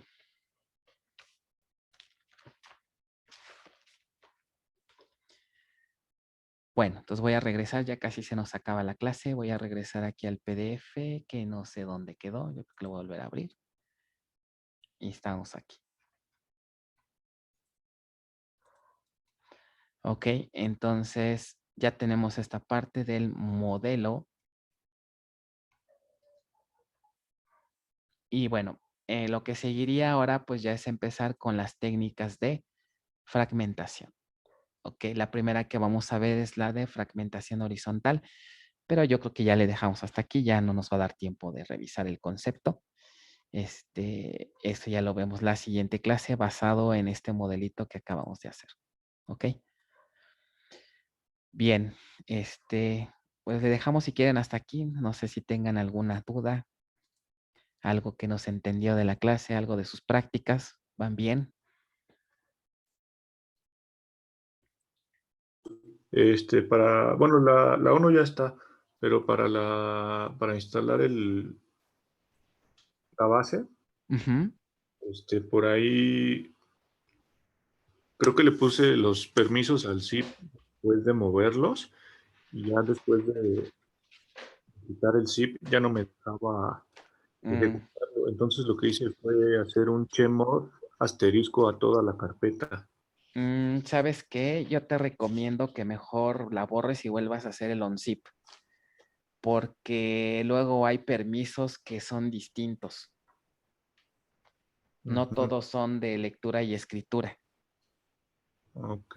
Ok, entonces antes de que instales, mejor vuelve a hacer el unzip, pero asegúrate que el unzip lo hagas ya con el archivo que le pertenezca a Oracle, y también el unzip debes hacerlo con el usuario Oracle, no con root. ¿Vale? Ok. Mejor, porque sí, luego los permisos son distintos. Ok, ¿Vale? gracias. Ok, muy bien. El siguiente jueves vamos a hacer un quiz, ¿vale? Del tema 1 para que le echen una leidita. ¿Ok? Ya vemos en los últimos 15 minutos de la clase. ¿Vale? Bueno, chicos, los dejo porque tengo reunión. Si no hay más dudas, nos vemos, nos conectamos el próximo jueves. Hasta luego, profe, gracias. Muchas gracias, profesor. Hasta luego. Buen día. Bye. Gracias, profe. Hasta luego. Hasta luego. Profe, rápidamente damos una pequeña duda. Sí. Si encontramos también detalles, por ejemplo, en la redacción, ¿esos también los podemos mandar? Sí, adelante, son participaciones, míramelas por correo y ya yo les respondo. Por Ok, vale, muchas gracias, profe. Hasta luego. luego.